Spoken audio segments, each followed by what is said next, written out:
Hey, Friendo, Steve here. Hey, Larson. And welcome to the 8th annual Friendo Awards. I think we did this in 2014 for the first time. 2015. Yeah, I got it. Look at my math skills. Welcome to the 2022 Friendo Awards. Of course, this is where we polled the Friendos on. We let you guys vote on our year-end awards. We'll let you guys know what our personal picks were for all these particular categories. Yes. But yeah, so that's what this is. Y'all know what it is. If you're new here, now you do.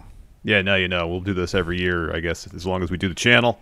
This is something that we, as Steve mentioned, we started in 2015. 2016 is when it was fully dedicated to the professional wrestling.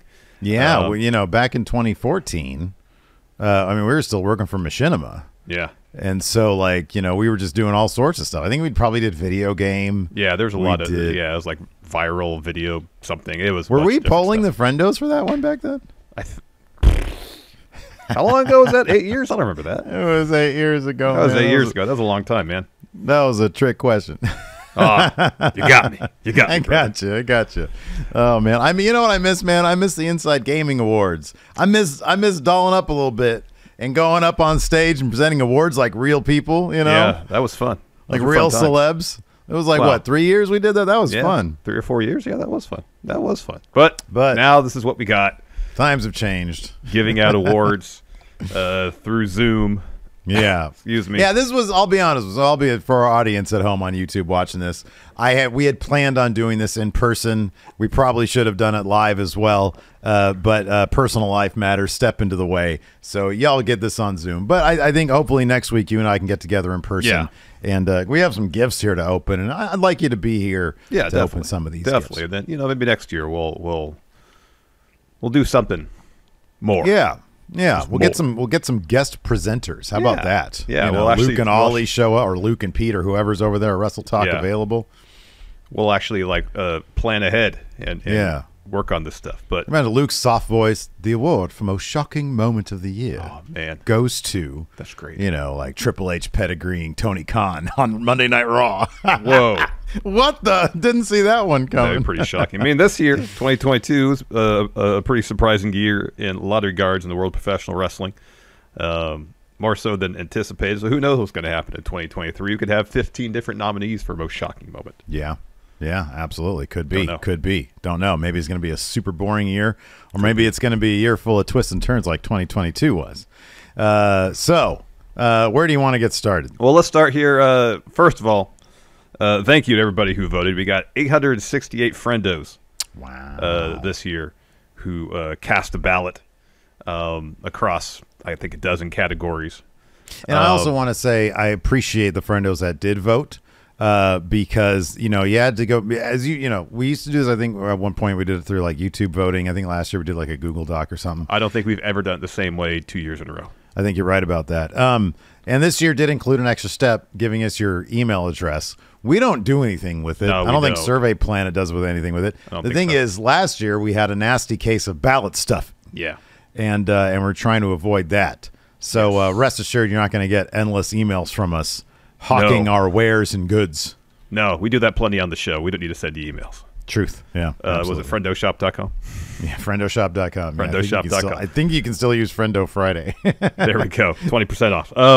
So before we get to the categories that the friendos voted on, there's one category every year that we vote on, just the two of us. And that's for the Going in Raw Wrestler of the Year, otherwise known as the Baron Corbin Award. It's known as the Baron Corbin Award because I believe he's the only person to win it twice. Yeah, I think so. So essentially, this is the wrestler who, for whatever reason,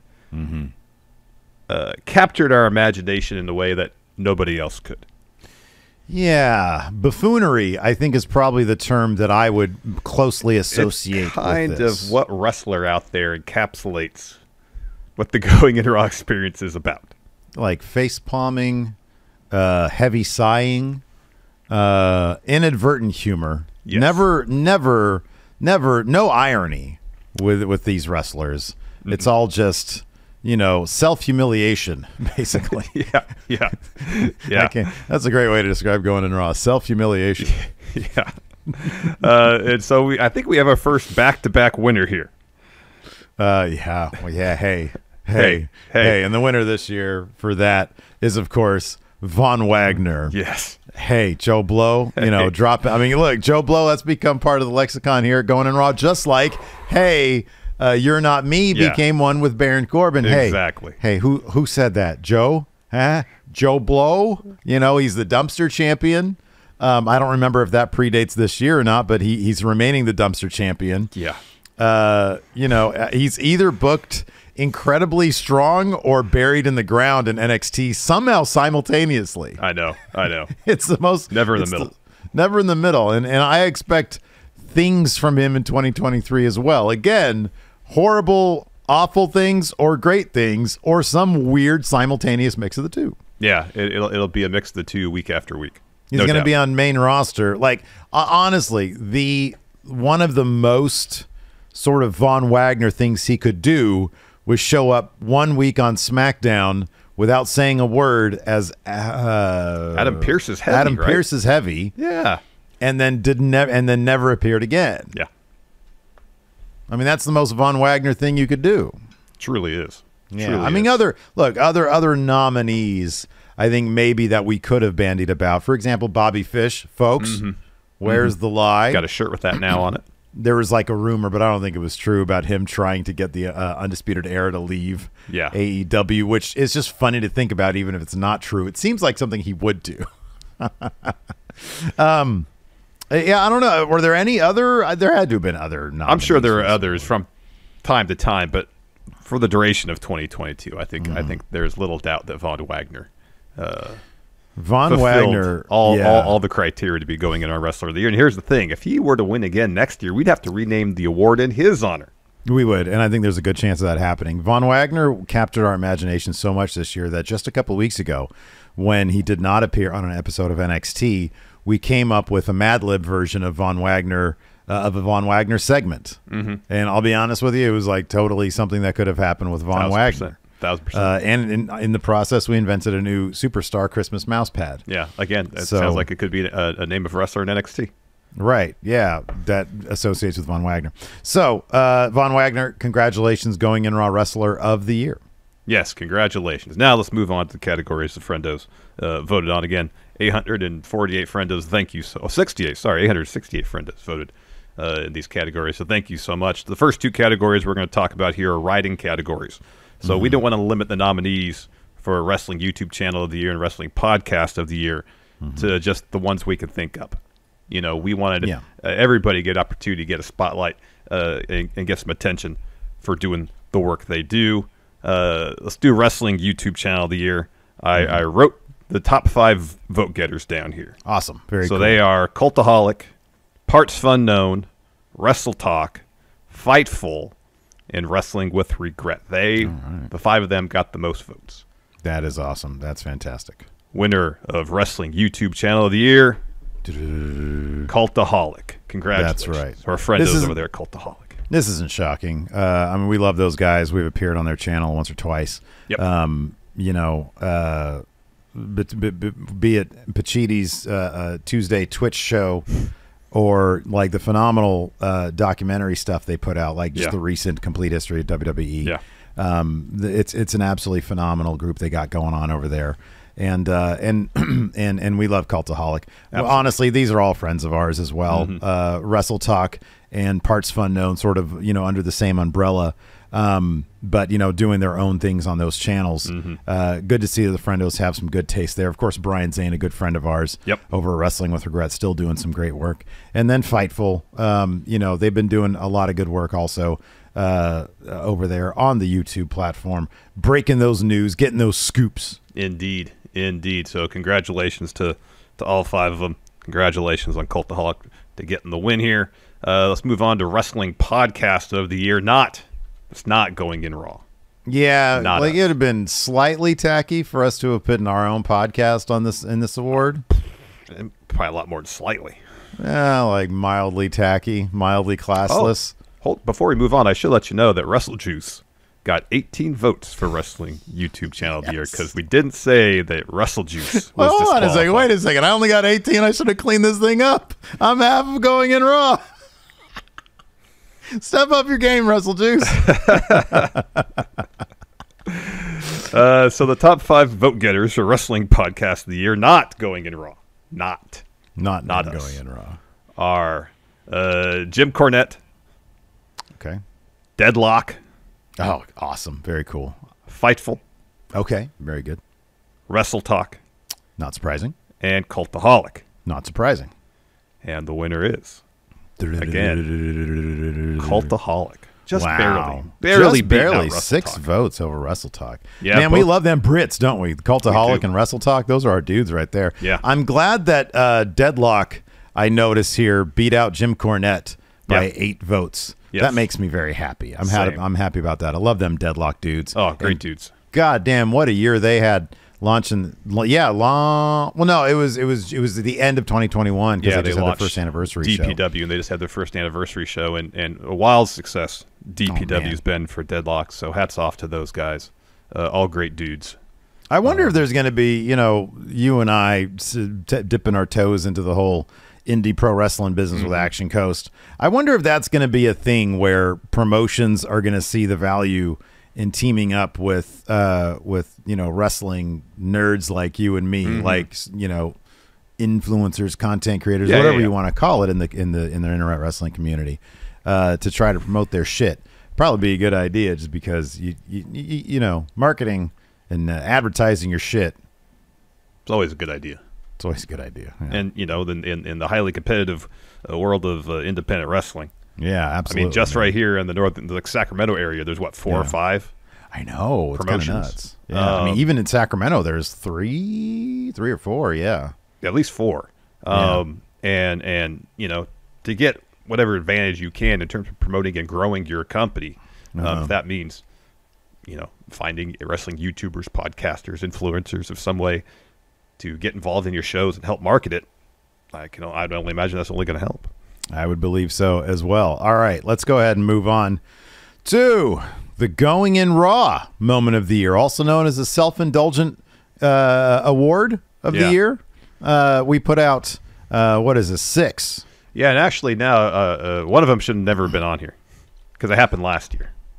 Oh, Whammy Gate. But yeah, did you double check? Because when I was looking to do the best of stuff, I looked at Whammy Gate and I was like, oh wait, that happened last year. Yeah, it was December 22nd that the video went up on.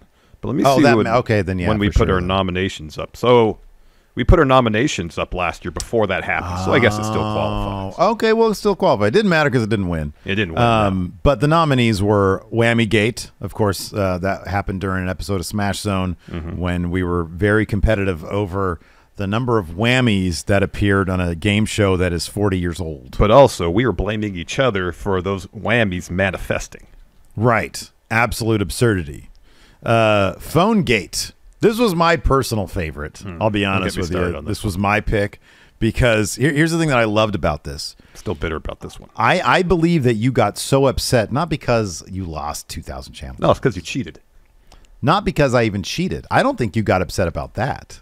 You got upset because you thought you know me better than you actually did. I went with purple, and you know that I hate the color purple, but it is actually what I chose, and you hated that you weren't on the 3-dimensional chess level as I am, ordering this phone just to motherfuck you. Well, I mean, if you got that phone just to motherfuck me. Yeah. All right, fine. But no, I'm win. Upset. That's what you want to say. Because you Steve cheated. Wins. You cheated and defrauded not just myself, the enforcer, the entire Friendo community of channel points. No, I didn't defraud you. I defrauded the other people that correctly guessed purple because really I just took your winnings and took it for me instead of distributing it to them. That's actually how that worked. I had to think about that one a while. However you want to justify it. Justify it in your mind, whatever. But fair enough. That was up. Next up, this actually is probably my personal favorite, not Phone Gate, but this one. And that's, of course, Enforcers. Is This My Guy? From Triple Mania 30 Night 1, where Enforcer putting the not channel bets predictions on the line. Went with mystery opponent in that big multi-man match. Yeah. And his mystery opponent guy ended up being like a 60-year-old wrestler who hadn't been in the company for 8 years. Yeah, heavy metal. Heavy metal. It's a wildly fun video that we have up clipped on the Friendo Club channel. And it's also the best of for this year on Going In Raw. It is, yeah. The Jonathan from Smash Zone, of course, when we just do John. It was during an episode of Family Feud. Yep. And then Shaz McKenzie picked it up. Uncle Howdy wins all the titles, a little bit that you and I had from one of the episodes that also landed on our TikTok and I think on our YouTube shorts. Mm-hmm. And then, of course, the calls with Triple H, the calls with Paul on the call, calling in every Monday and Friday, and sometimes in between. Yeah. To discuss upcoming WWE events that overwhelmingly won, Larson. Yeah. The calls with Paul. Yeah. 317 votes. Yeah. It got a pretty strong plurality. That's a tough word to say. It is a tough of the word votes. to say. Hey, do you know if Paul is on Zoom, maybe he can accept this award in person? Yeah. Let me see if I can get him in really quick because usually he's just sort of hovering there. Yeah, Let me text him. Hey, can you come in here? I'm sure he'd appreciate that. Okay, yeah. Let's go ahead and get him in here. All right, sounds good. Hello. Hi, Triple H. Yes, this is the game. I understand you've got something for me. Very exciting. I do. So Yes, we're doing our annual Friendo Awards and for Going In Raw Moment of the Year. Friendos could suck it. Yeah. Dun, dun, dun. You're the winner. Yes. That is not surprising at all. Of the year. I dominated. This is the new Reign of Terror. The calls with Paul. That's right, Paul Levesque. That's what I want you to refer to me as, not Triple H, not the game. Paul Levesque. I win this award. Is it cash money? What is it? Stock? WWE stock? What is the actual award? It's just us saying congratulations on the win here. It's just like recognition from a couple of idiots. Yeah. From a couple of absolute modes. Fat John Cena and his friend Steve, the old leathery yes, no. I decline this award. Oh, all right. I'm joking. Suck it. It's mine. Dun, dun, dun, dun, dun, dun, dun, dun, I think he's gone. He's gone. There we go. He's gone, yeah. Congratulations, Triple H. Paul Levesque. Congratulations, Paul. Let's move on now to actual wrestling things. We got Breakout Star of the Year. The nominees, of course, Runkle Howdy, Masha Slamovich, Willow Nightingale, Logan Paul, and heel Dominic Mysterio. It's an important caveat there. Heel Dom Mysterio. Now, this is what category I was pretty sure that Logan Paul was going to win this. I would not necessarily run away with it, but I was like, he had 3 pretty good matches, especially for someone who had never wrestled before. Yeah. I thought he might have made a large enough impression based on his in-ring performance that might have overcome whatever issues people might have had with him as, personality. Mm-hmm. Yeah. Wasn't the case. And I thought, well, maybe Willow Nightingale will get the win here. Mm-hmm. That didn't happen either. Heel Dom Mysterio ran away with this one. Dude, I was shocked too. I was very shocked. He had over 150 more votes than Logan Paul. I was very pleasantly surprised. I wonder if this sort of speaks to maybe our influence, if you will. And I hate using that word because it's sort of been turned into something cheesier than I think it actually means. Yeah. But, given that every week you and I are so effusive over Dominic Mysterio and the turnaround he's had, and we focused on it quite a bit because in our opinions, it's pretty damn entertaining. It is. It really is. And it's sort of given some validation and justification for us advocating for Dominic to have some sort of character turn. Mm-hmm. And they have absolutely hit a home run with him and Rhea Ripley. And it's one of those things where I guess if we talk about this all the time and the friendos listening in, maybe they sort of understand that perspective and appreciate Dominic Mysterio for the work he's doing now, regardless of the reason. I'm not really saying that we're brainwashing people, but sounds like it. I think that our audience is kind of in tune. Sure, yeah, I think with our own sensibilities, which may be one of the reasons they watch the show. Yeah, I think that's what happens when you're a content creator. You know, the people who align their own predilections with your own will find you and stick around if that sort of lines up with you. Exactly. So yeah, congratulations, heel Dominic Mysterio. I don't know if he's still in jail. I know he said that he wouldn't last long in jail, but I hope Finn and Priest bailed him out. I mean, they were selling those new shirts. I mean, they took some of their merch money and got him out of jail. That'd be a smart move. Yeah, that'd be a smart move. It would be. Anyways, Larson, before we continue on with the Friendo Awards, would you like to pay some bills? Let's do it. Let's take a quick break here, Friendos. This episode of Going In Raw is brought to you by BetterHelp, Steve. You know, basically every single one of the Christmas gifts I got my kids this year came with a user manual. Oh, yeah. Basically every single one. It got me to think about how there have been times in my own life where I wished there was a user manual for life. Oh, wow, yeah. Yeah, and I know I've talked about it a lot here on the show, but in my 20s, I was feeling pretty overwhelmed by life's challenges and started dealing with severe anxiety, and it got to the point where I realized that I needed to go to therapy. Well, yeah, because therapists are trained to assist you in processing challenging emotions and to help you learn productive coping skills, which makes therapy the closest thing we have to a user manual of the complex machine called you. Everybody. Not just right. me, everybody. Yeah. Everybody. Yeah, that's right. And while it took me a while to find the therapist I felt comfortable talking to, once I did, I was able to learn the tools I needed to better cope with my anxiety. As the world's largest therapy service, BetterHelp has matched 3 million people with professionally licensed and vetted therapists available 100% online. Plus, it's affordable. You just fill out a brief questionnaire to match with a therapist, and if things aren't clicking, you can easily switch to a new therapist anytime. It couldn't be simpler. No waiting rooms, no traffic, no endless searching for the right therapist. Learn more and save 10% off your first month at betterhelp.com/raw. That's BetterHelp, HELP.com/raw. Let's go ahead and move on to the next category, Best Promotion. There was one of the bigger stories this year, obviously, was Triple H taking over for Vince McMahon. We saw some improvements to the product that we see on TV every week, to the pay-per-views, the premium live events they do, and we saw a lot of people come back. AEW on the flip side of that, struggled a little bit creatively this year, and a lot of people took note of that. The nominees this year for Friendo Award for Best Promotion was WWE, AEW, Impact Wrestling, New Japan Professional Wrestling, NXT. We sort of made that its own thing. Yeah. And, of course, Stardom, which apparently had a terrific pay-per-view the other night. I'm going to try to watch that. Yeah, I want to watch that this weekend if I can find the time, for sure. And the winner for the Friendo Award for Best Promotion,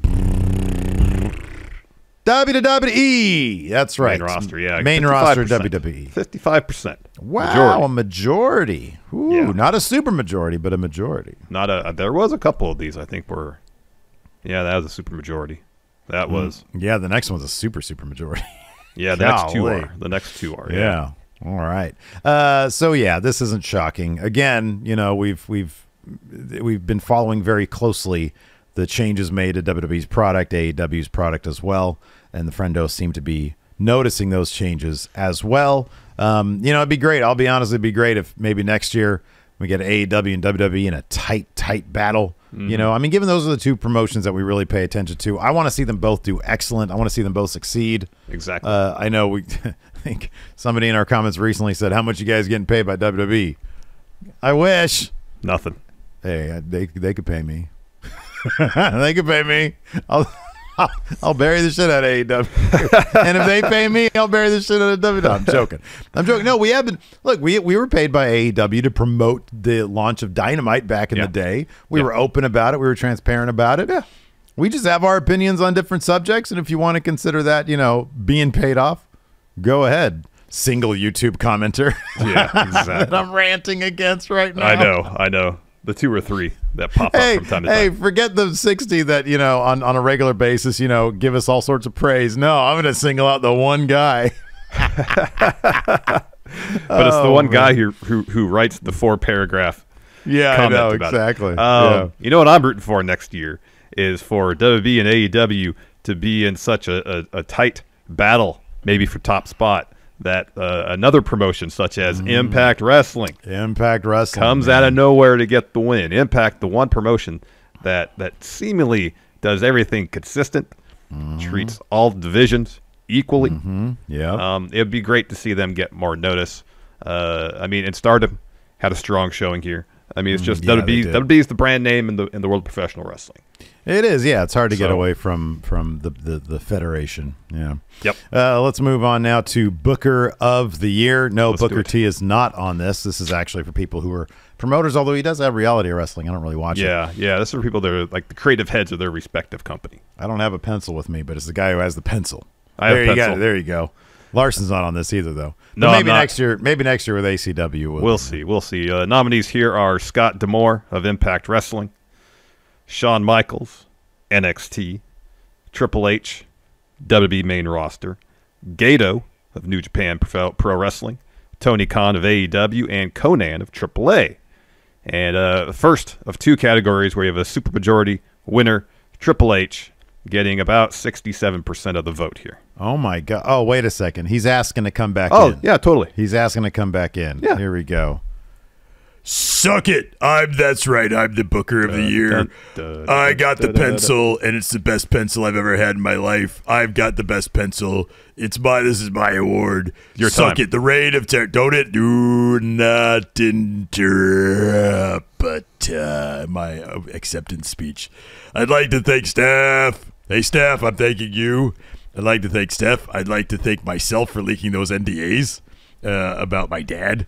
And so yeah, you got Vince McMahon. You done, Dad. It makes it very fun at the Thanksgiving and Christmas table when he's sitting there growling his mashed potatoes, and I'm like, "Hey, Vince, can you get me some more salmon?" Oh wait, you don't work for WWE anymore. So yeah, he can suck it. Everybody else can suck it except for Steph. Also, Nick Khan, he's great. Hey, thank you for not giving this to like that turd Bruce Pritchard. I still keep him around though. He's on a leash, tight leash. I have him. He sticks around catering. I've got him in catering. I have him every time we go. I have him write down 500 times on a legal pad various things, like I love the click. He writes that 500 times, and then when he's done, I'm like, show me your work. And he's like, it's right here. This is my work. And I'm like, suck it. And I pedigree him.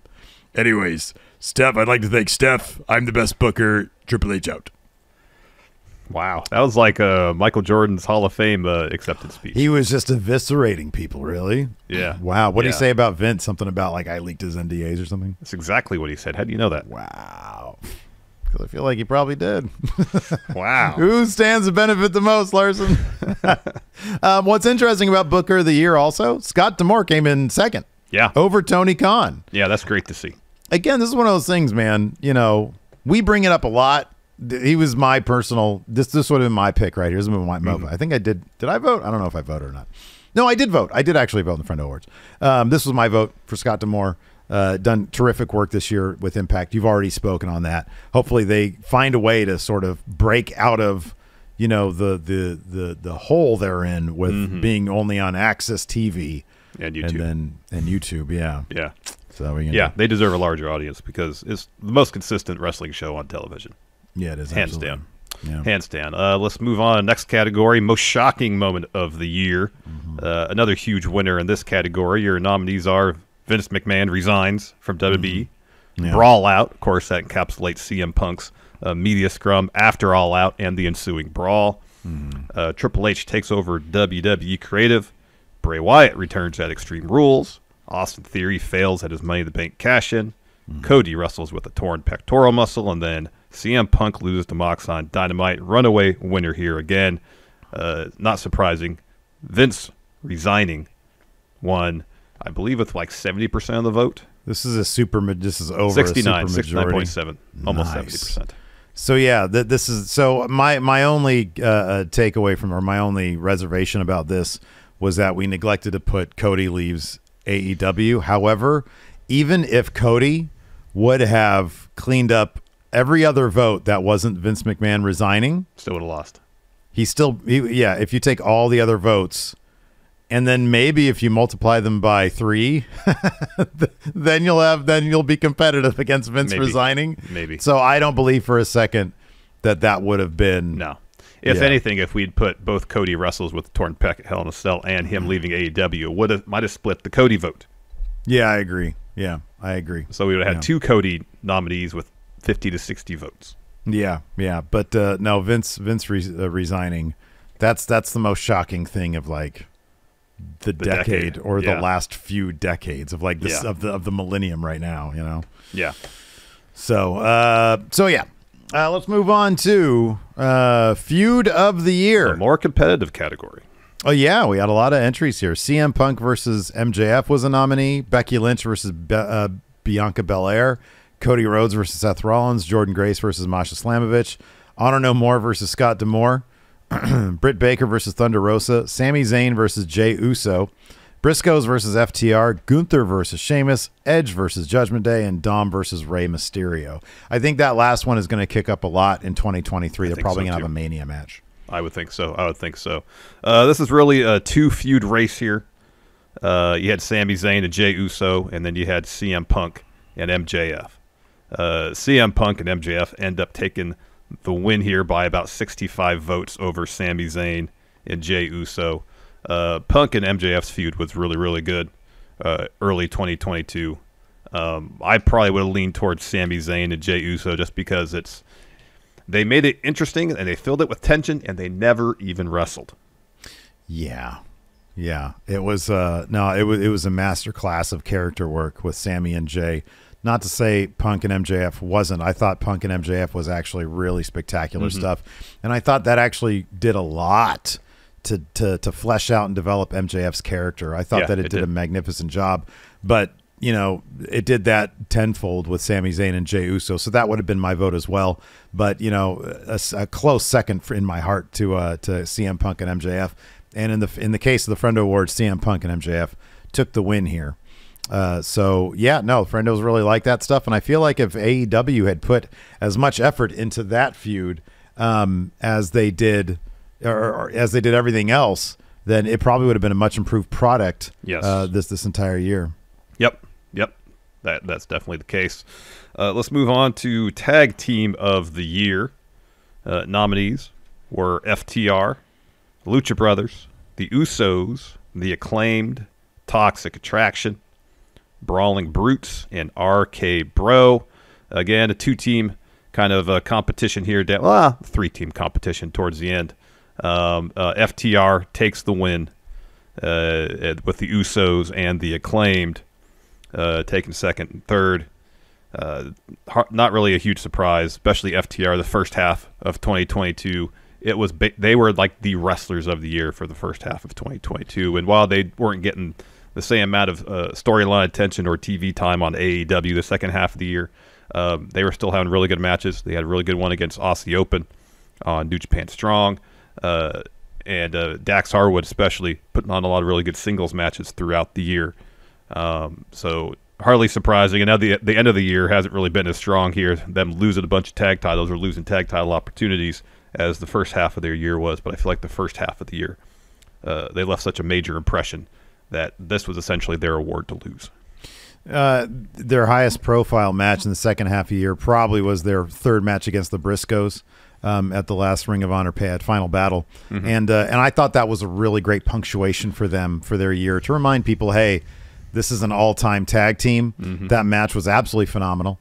This is an award that is well deserved. I fully expect them to be in contention for this next year as well.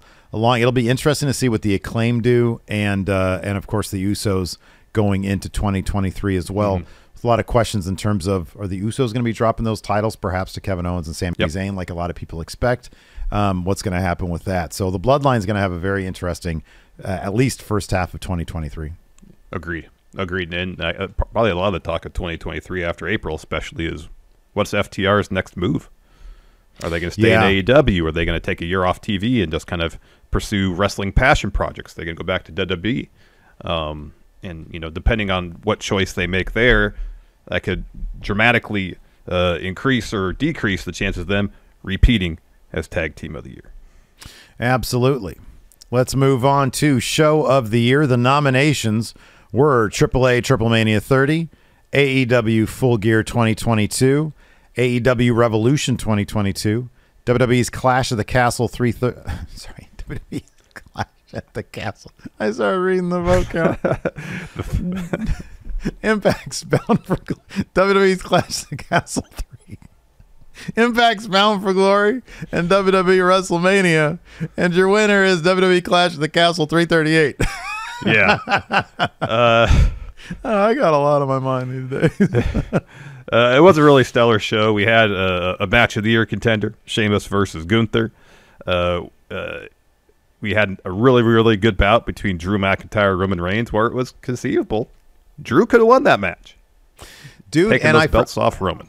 I totally forgot. We had the opener. Wait, this is Clash of the Castle. Yeah, we had, wasn't the opener Brawling Brutes versus Imperium? No. Or was that? No, that was that. What was that? That was Extreme Rules, I believe. That was at Extreme Rules. That was another match of the year. We had that listed as a match of the year candidate, and I remember just how goddamn good it was. Really good. Yeah, it was really good.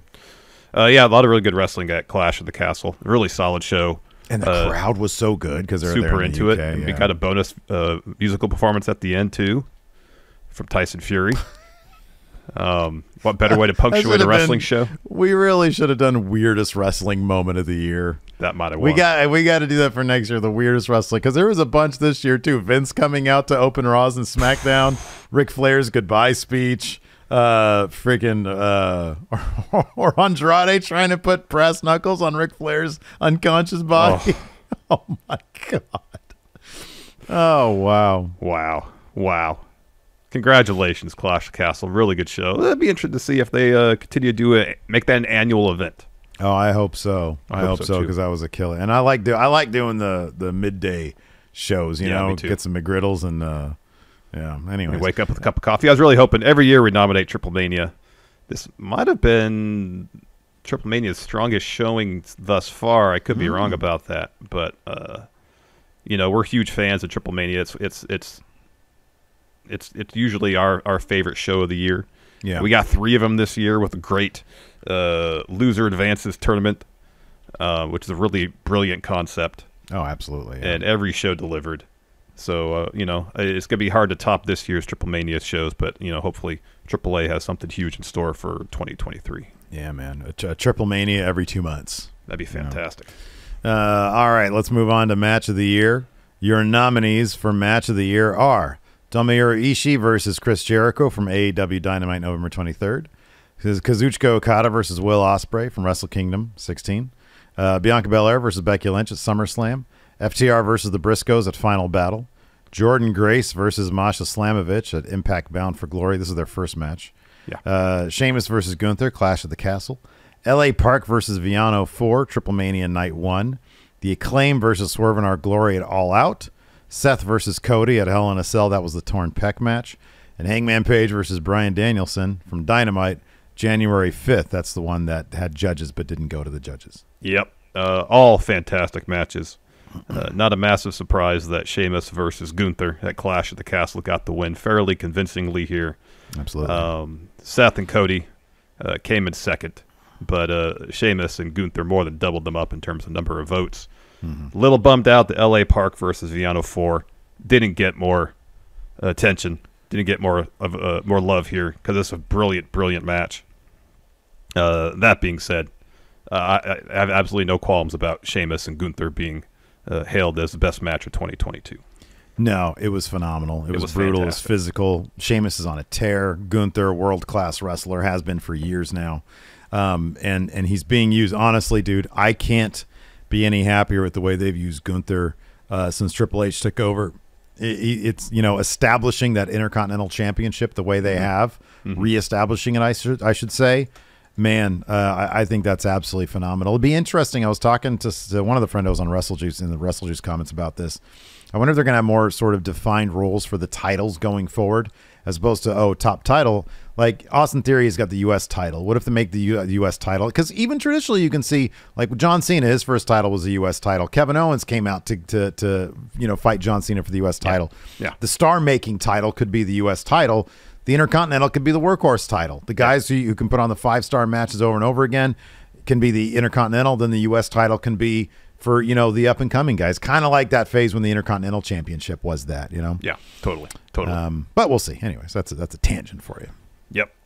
You know, it seems like Gunther's going to be on to much larger things in 2023 and 2024 if his booking thus far is any indication.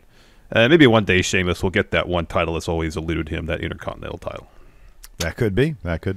Let's move on to Wrestler of the Year. Sheamus was included in this. Here's the nominees: Sheamus, Sami Zayn, Chris Jericho, Roman Reigns, Seth Rollins, Becky Lynch, Bayley, Rhea Ripley, Viano 4, Mike Bailey, Will Ospreay, Jade Cargill, FTR, Bianca Belair, and Jon Moxley. And your winner is Jon Moxley, but this was close. This was neck and neck the entire time. Mox ended up winning by only 10 votes over Sami Zayn, but there was stretches where Sami had the lead. It really did go back and forth throughout the whole week or so that we had voting open. Personally, I think by the end of the year, I was swayed by the argument that Sami Zayn, in terms of overall performance for the entire year, was my favorite. But there was a stretch over the course of the summer where I was like, it's Jon Moxley's award to lose for Wrestler of the Year, because I said it before and I'll say it again. He is, in case of emergency, in AEW, break glass, call Mox. He's the most dependable guy that company has. He'll seemingly do anything, include cancel his vacation to help the company out. I know a couple of years ago, we didn't end up nominating Jon Moxley for Wrestler of the Year during his first AEW title run.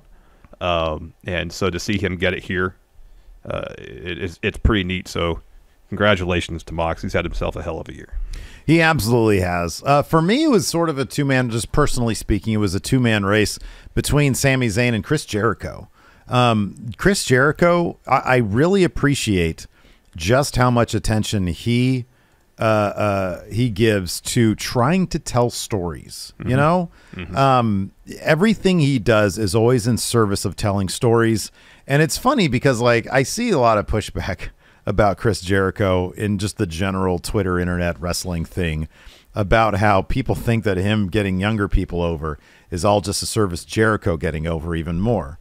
And I mean, I don't know. I think that there's something to be said about, yeah, you'll get something out of putting other people over if you're Chris Jericho.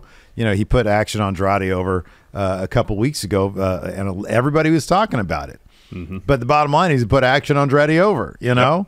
Yep. And Chris Jericho's a guy who came up and became popular nationally in WCW, a place where they had the most amazing mid-card level talent that were all ready for a main event scene. That one guy, Hulk Hogan and Eric Bischoff, wouldn't let them bust through that. I mean, it took a guy like Goldberg to bust through. And the fact that he wasn't given opportunities back then, I just see Chris Jericho as a guy who does endeavor to work with people he knows the crowd's connecting with. Yeah. What's wrong with that? Yeah. You know, Chris Jericho has a connection with the crowd as well. Let's make some memories, right? Yeah, totally. And whatever his motivation may be, selfish or not, it works for me. It works really well. The guy is always telling stories in the ring. He put on phenomenal matches this year, and so many of them are so varied with the things that he's trying to do. I mean, you look at that Ishii match, it's a lot different than the Fatal 4-Way for the Ring of Honor title like a couple weeks earlier. So Chris Jericho was definitely a strong candidate in my mind. I know he didn't get very many votes here. And then, of course, everything you said about Sami Zayn, just phenomenal character stuff and a phenomenal wrestler as well. Yeah. But I don't know if I really gave it a lot of thought. Jericho might be my Wrestler of the Year just for the overall scope of what he did this year. Yeah. I mean, Sami Zayn's resume just for 2022 was so varied. Started out feuding with Johnny Knoxville. Oh, and maybe one of the best comedy matches we've seen in WWE. Exactly. At least, yeah. A brilliant comedy bout at WrestleMania. And then he moved from that over to the Bloodline story, which has just been week in and week out. Some of the best wrestling storytelling and best wrestling character work we have seen in a long time. Maybe even ever, yeah, absolutely. In terms of weekly performances, whether that be in-ring character work, I mean, I feel like Sammy runs away with it. Yeah. He doesn't wrestle. He hasn't wrestled as much as a lot of the other people nominated here this year. 'Cause I feel like a lot of weeks he's maybe involved in a segment or two. Maybe he's in a tag match. He hasn't had as many one-on-one bouts as maybe some of the other nominees here. But with that, it's kind of easy to forget that he is a world-class wrestler. Just watch his match with AJ Styles on Raw recently, if you need to be reminded that he's one of the best in-ring competitors in the world, too. Yeah, absolutely. But everybody on this list, phenomenal years. We probably could have added 5 more people on here that were deserving of nominations. The quality of professional wrestling now, you could argue, has never been better. No, I agree with that entirely. Yeah, absolutely. Now it's time to move on to maybe my favorite part of these Friendo Awards. Inducting contributors to the world of wrestling into the Going in Raw Hall of Fame. So to preface, this started as a means for us to honor and induct wrestlers who were not yet in the WWE Hall of Fame. Yeah. Trying to get, a one-up on WWE in that respect. Starting last year, we started to loosen up the criteria a bit to include maybe people or things or ideas or concepts or matches that were important to Going in Raw lore. Some things that maybe you're like, okay, this has been a thing for a while. It's time to retire it. To honor that, we'll put in the Going in Raw Hall of Fame. So to recap, these are the people and shows and whatever in the Going in Raw Hall of Fame. Triple H, I'm sure he'll be happy about that. Oh, yeah. Vince McMahon. Are we allowed to eject people from the Hall of Fame? Sure, it's our Hall of Fame. We can do what we want. Okay, keep going. All right, Lex Luger, Paul Heyman, Paige, Minoru Suzuki, Chyna, The Undertaker, The Rock, Goldberg, RVD, CM Punk, Diamond Dallas Page, Vader, Bruiser Brody, Sable, Sid, Atsushi Onita, Great Muta, Dave Meltzer, Steiner Brothers, New Jack, Adam Mayhem. Oh yeah, I was feeling nice last year. 10 for the win. Oh nice. Ultimo Dragon and the picture of Ultimo Dragon with all the belts. Yeah, that's mainly what's in there. Yeah. Yeah, the Kevin Nash whiteboard shoot interview. Okay. Vampiro, Jim Johnston, Bill Apter, Slow Wolf Pack. Oh wow, yeah. And the end of an era match. And then the Friendo wing, we have Dan Nerd Cubed, Cal Jack, the Enforcer. Oh yeah. Maggie, and Jeffrey Nguyen. All right. Okay. So I like all that. So would you like to get started with your nominees? Yeah, sure. My first nominee is the old Going in Raw logo. Our first one, we don't really use it anymore at all. We're actually changing our logo again. Like the big red. The big red is going to be the new logo. You look back there, and I obviously have this like it's the new avatar for like the stuff, the drawing I did of it. Yeah. So my first nominee is the old Going in Raw logo. That's good you mentioned that because my first nominee is Big Red. Big Red should be in our Hall of Fame, should it not? I think Big Red should definitely be in our Hall of Fame. We've retired doing predictions for pay-per-views. Gives me too much anxiety. I don't want to deal with it anymore. It makes these pay-per-views not fun. The prospect of me losing to Larson, I don't like it anymore. So yeah, I think it's a great way to, Larson, you're a forever champion. I know this is something that's very important to you. It means the world to me, yes.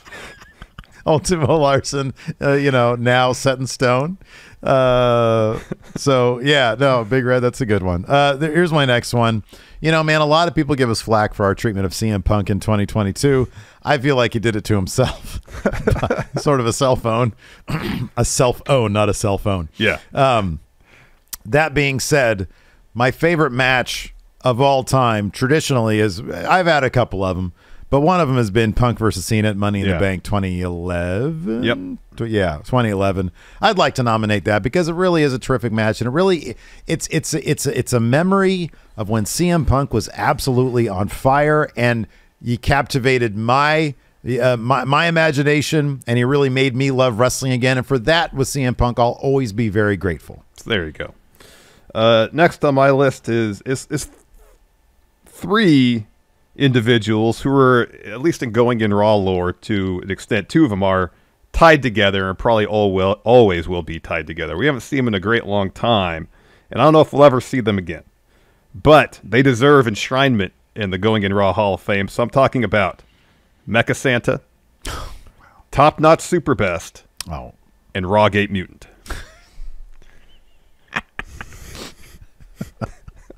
Of course they belong in the Hall of Fame. I got one more. I guess two more. I got Viano 4. Okay, good. I thought about Viano 4. He's super old. I think this is probably the last. I think it's the last time he might do like a retirement thing. But like I feel like he's hot now after probably 50 years of wrestling. Yeah. And he just unmasked. He gave us his real name. Forget what it is. It's on Wikipedia. Yeah, it's on Wikipedia somewhere. So Viano 4, man, he really captured our imaginations this year. Truly. Speaking of a wrestler that captured our imaginations this year, I'll never forget the first time I saw this wrestler in action. You can name off a bunch of champions that you're huge fans of. The most dominant champion I saw in the year 2022 was Saga from the Robot Wrestling or Robot Pro Wrestling. Oh, shit. Every time you thought his title reign was a jeopardy, like he'd literally destroy the other robot. He's still very active though, and there's still like a lot of time for him to piss all over his legacy. What if it turns out there's all sorts of NDAs for Saga? Well, I guess like Vince, we could kick him out.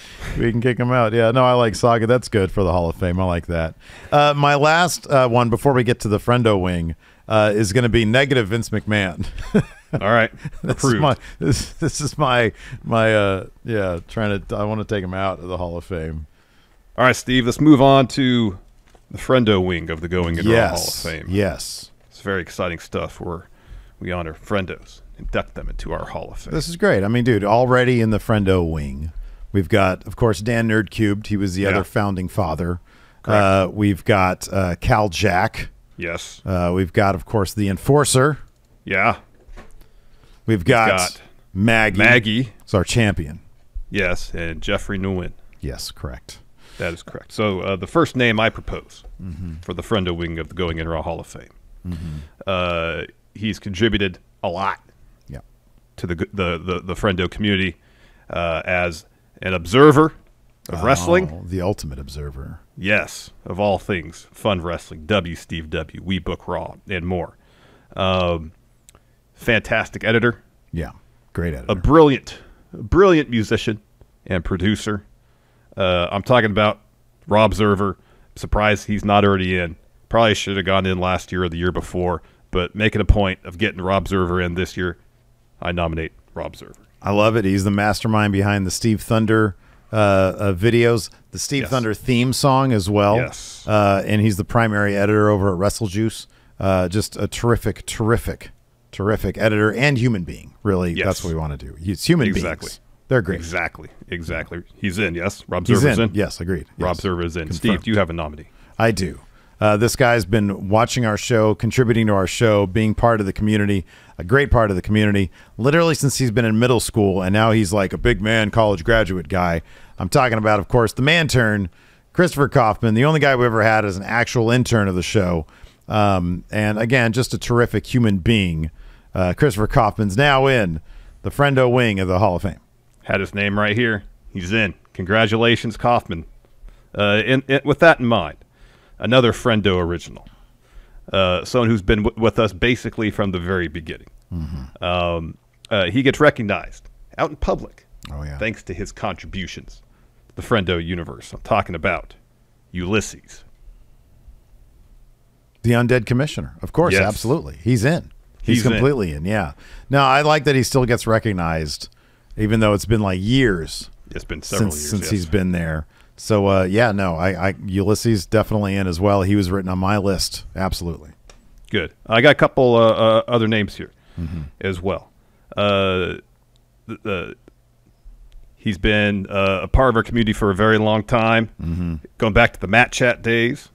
Submit questions. Been a mod for a good number of years. Yeah. Hell of a dude. Yeah. One of my favorite people to talk sports with. Oh, yeah.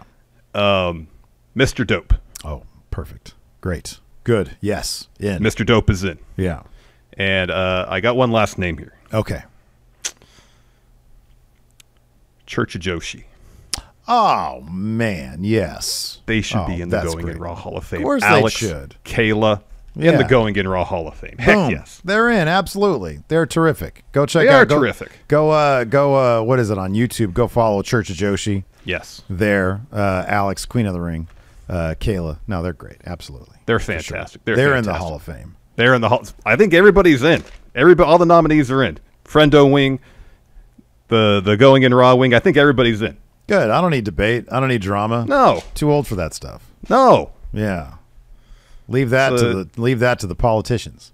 Exactly. The celebratory time of year. It's the new year, I guess. I don't know. This seems like another day to me. Yeah, right. But yes, agreement. Everybody's in. Second year in a row, everybody's in. Thumbs up. Absolutely. Let's do it. All right. Well, thank you, everybody. That does it for the Friendo Awards this year. Thank you, everybody who voted. 868 people, if memory serves me. Thank you to everybody. Yeah. Supporting the show. We cannot do this without each and every one of you. So thank you, thank you, thank you, thank you, thank you, thank you. And everybody, have a safe and happy new year. And we'll see y'all in 2023. Woo! Yeah. Thanks especially to Triple H for calling in Yes. to accept his awards as well. And congratulations to the game. Goodbye. King of Kings. Goodbye, everybody.